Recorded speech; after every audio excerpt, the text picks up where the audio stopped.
Hollywood actors about the realities of working down there, what it's like being in a big market like Los Angeles, and the ins and outs of working in an industry like that.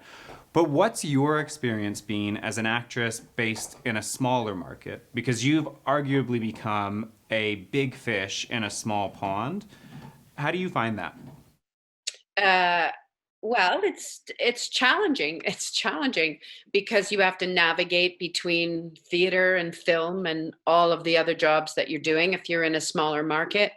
Um, but I also think that some of the frustrations are uh, really wanting to be considered for more lead roles that you don't get an opportunity to do because a lot of Americans are brought down, and so it becomes frustrating because in the smaller center you don't have as much, you don't have any pull Right. really.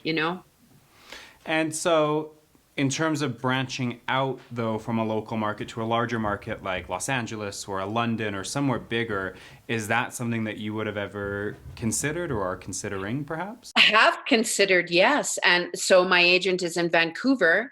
And so that market's really interesting too, right? Because that market is about having to fly. I mean, I often wonder if this profession is for the elite. And I talk to my students a lot about what we give up to try and do what we do. Right. Um, so yeah, and as a woman of a certain age, it can be even more challenging to find those opportunities. So, what have you found for yourself personally? What have you found in terms of challenges and roadblocks? I mean, there's a lot of benefits to having a career like yours in a smaller market, but can you elaborate on those challenges for you personally or the roadblocks you faced or?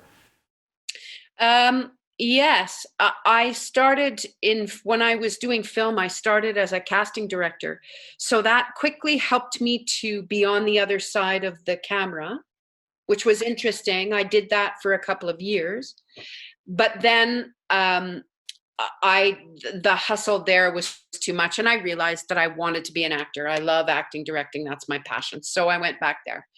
Um, but doing that really gave me an opportunity to see from the other side how impersonal it is, and how you have to find that your own passion in yourself. And so that really led me into teaching that, and that's been great. That has really helped me overcome any obstacles because then I get to go into an audition room and come back to my students and talk about that experience. So we have